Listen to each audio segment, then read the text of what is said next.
నమస్తే. నేను మీ అంజలి దాస్ కోటపాటి. అమరావతి చిత్రకళా వేది ఎపిసోడ్ నంబర్ 2. ఇప్పుడు ఎంతోమంది కళాకారులని తీర్చిదిద్దినటువంటి ఒక స్కూల్ డ్రాయింగ్ మాస్టర్ని మనం పరిచయం చేసుకున్నాం. అప్పట్లో గవర్నమెంట్ ఆఫ్ ఆంధ్రప్రదేశ్లో ఆర్ట్ టీచర్ ఉండేవాళ్ళు. ఈ ఆర్ట్ టీచర్ ద్వారా మనకి గవర్నమెంట్ స్కూల్లో ఆర్ట్ టీచర్ అనేవాళ్ళు కంపల్సరీగా ఉండాలి. సో మన భారతదేశం అనేది కళలకి కానాచి. మన కళలు మన మనస్సుని ఎంత హీల్ చేస్తాయో ప్రతి ఒక్కరికి తెలుసు. ఇప్పుడు అందుకే ప్రతి మెడిటేషన్లో బ్యాక్గ్రౌండ్లో మ్యూజిక్ ఉంటుంది, పక్షుల యొక్క వాయిసెస్ ఉంటాయి. ఇటువంటి అన్నీ కూడా మన మనసుకి చాలా ప్రశాంతతని కల్పించడానికి ప్రకృతి, అలాగే భారతదేశ సనాతన ధర్మం మనకి ఈ కళలు అనేవి పరిచయం చేసింది. ఎప్పటి నుంచో ఇప్పటికీ మన వాళ్ళు చాలా ఆరోగ్యంగా ఉండడానికి ముఖ్య కారణం మన భారతదేశంలోని కళలు మాత్రమే. సో అటువంటి కళల్ని పెంచి పోషించాలి. అప్పట్లో ఆర్ట్ టీచర్గా వర్క్ చేసి రీసెంట్గా రిటైర్డ్ అయినటువంటి చిత్రాలయ రాంబాబు గారు. చిత్రాలయం అనేది ఆయన ఇంటి పేరుగా మార్చుకున్నటువంటి ఈ మాస్టరు ఎంతోమంది కళాకారులని తీర్చిదిద్దారు. అటువంటి స్టూడెంట్ ఇచ్చారు నాకు నంబరు. మా సార్ అమరావతి చిత్రకళా వీధికి వెళ్ళారు, మీరు మా సార్ ఇంటర్వ్యూ కూడా తీసుకోండి అని చెప్పారు. చూసారు ఆయన ఎంత అదృష్టవంతుడు. ఎందుకంటే మన పిల్లలు మనం మర్చిపోవచ్చు, మనం చదువు చెప్పిన విద్యార్థులు ఎప్పటికీ మర్చిపోరు. వీరి వల్ల వారు ఒక స్థాయిలో ఉంటే మా మాస్టర్ చెప్పబట్టే మేము ఈ స్థాయిలో ఉన్నామని జీవితాంతం గుర్తుపెట్టుకుంటారు. అది కదా నిజమైన ఒక టీచర్ గెలుపు. సో చిత్రాలయ రాంబాబు గారు గుంటూరులోని అమరావతి చిత్రకళా వేదికి వెళ్ళారు. ఆయన ఎక్స్పీరియన్స్ని, ఆయన స్టూడియోని మనం చూద్దాం. ఎందుకంటే ఆయన పెయింటింగ్స్ చాలా చాలా అద్భుతంగా ఉన్నాయి.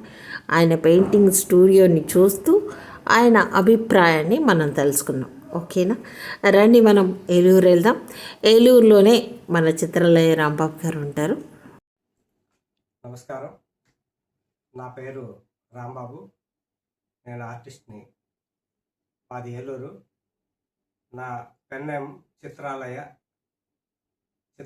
బ్యానర్పై నేను గత 50 ఏళ్ళుగా వర్క్ చేస్తున్నాను. నేను డ్రాయింగ్ టీచర్గా, గవర్నమెంట్ డ్రాయింగ్ టీచర్గా చేసి మొన్న మధ్యన లాస్ట్ ఇయర్ రిటైర్ అయ్యాను. నా హాబీసు పెయింటింగ్స్, పోర్ట్రైట్స్, రకరకాల మీడియంస్ మీద వర్క్ చేస్తూ ఉంటాను. సో నేను ఆర్ట్ మీద ఎనలేని కృషి చేస్తూ అనేక షోస్, ఎగ్జిబిషన్స్, వర్క్షాపుల్లో పాల్గొన్నాను. రాష్ట్రం అంతా చాలా ఎగ్జిబిషన్లో పాల్గొన్నాను. మొన్న మధ్యన మన అమరావతి ఆర్ట్ ఫెస్టివల్లో కూడా, చిత్రకళా వీధిలో కూడా గత సంవత్సరం, ఈ సంవత్సరం కూడా పార్టిసిపేట్ చేశాను, స్టాల్ పెట్టాను. అనూహ్యమైన స్పందనని చూశాను. సో ఈ ఒక్కసారి నా గ్యాలరీని చూపించాలనుకున్నాను.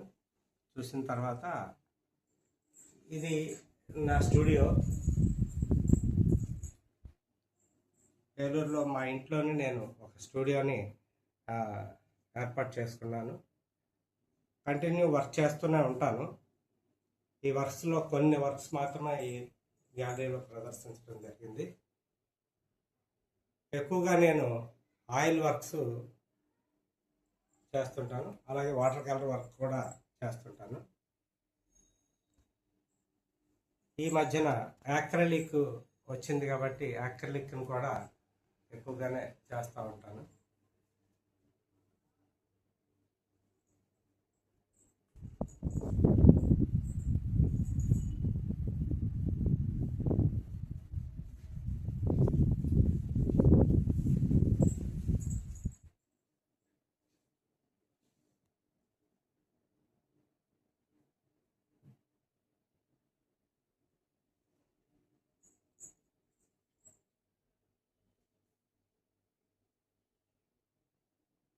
రాష్ట్రంలో జరిగే ప్రతి చిత్రకళా ప్రదర్శనకి నేను హాజరవటం, నా యొక్క ఆర్ట్ని పబ్లిక్కి చూపించాలని అనుకోవటం, ఆ ప్రయత్నం నేను చేస్తున్నాను. ఈ మధ్యన ప్రభుత్వం వారు ఏర్పాటు చేసిన అమరావతి చిత్రకళా వీధి చిత్రకారులందరికీ కూడా చాలా చాలా ఉపయోగం అని, చాలా బాగా నిర్వహించారని నేను చెప్పగలను.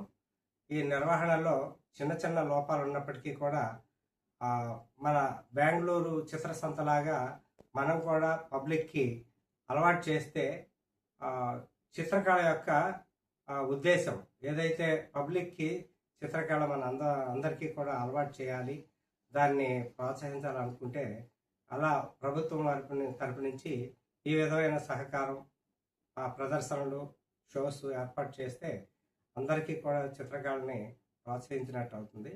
సో తద్వారా పబ్లిక్కి చిత్రకళ యొక్క మక్కువని పెంచి విద్యార్థులకు కానీ ఔత్సాహికులకు కానీ ఇది అందుబాటులో ఉన్నట్టు ఉంటుంది.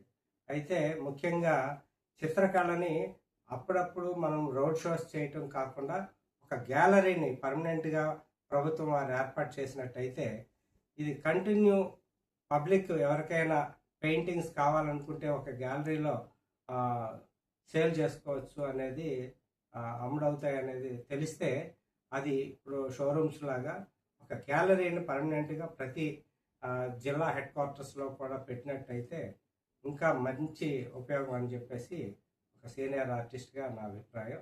ఇది ప్రభుత్వం గుర్తించి ఈ విధమైన ప్రోత్సాహాన్ని ఇవ్వాలని చిత్రకారులందరి తరపున నేను కోరుకుంటున్నాను. ఈ విధంగా ఏర్పాటు చేసి ప్రతి సంవత్సరం ఏర్పాటు చేస్తే మాకు చిత్రకళ ఎగ్జిబిషన్ మాత్రం చాలా చాలా ఉపయోగం. మనం నిర్వహించిన గుంటూరు ఎగ్జిబిషన్ మాత్రం చాలా స్పందన వచ్చింది. పబ్లిక్ లక్షల్లో